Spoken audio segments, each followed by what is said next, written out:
এইগুলো এখানে কি করছো? এইটা মানে চুঙ্গো দানকে একটু মিলে দিচ্ছি। মিলে দিচ্ছো হ্যাঁ। সরষাগুলো? ও, তোর জন্য একটা জিনিস এনেছি। কি জিনিস কই দাও দাও খাই খাই। এই দে। কি এটা মা? কি আছে খুলে দে। ঠিক আছে। ওয়াও, ড্রাগন ফল। এই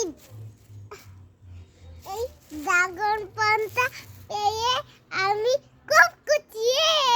আমি মজা করে খাবো, কাউকে দেখো মা। আমার মা অনেক ভালো, চলো না মা বলো মা। এই দেখো বন্ধু, আমার দাদু কাল সকালে ড্রাগন ফল এনেছে। আমি মজা করে ড্রাগন ফল ইয়ে আমি ড্রাগন ফলটা পেয়ে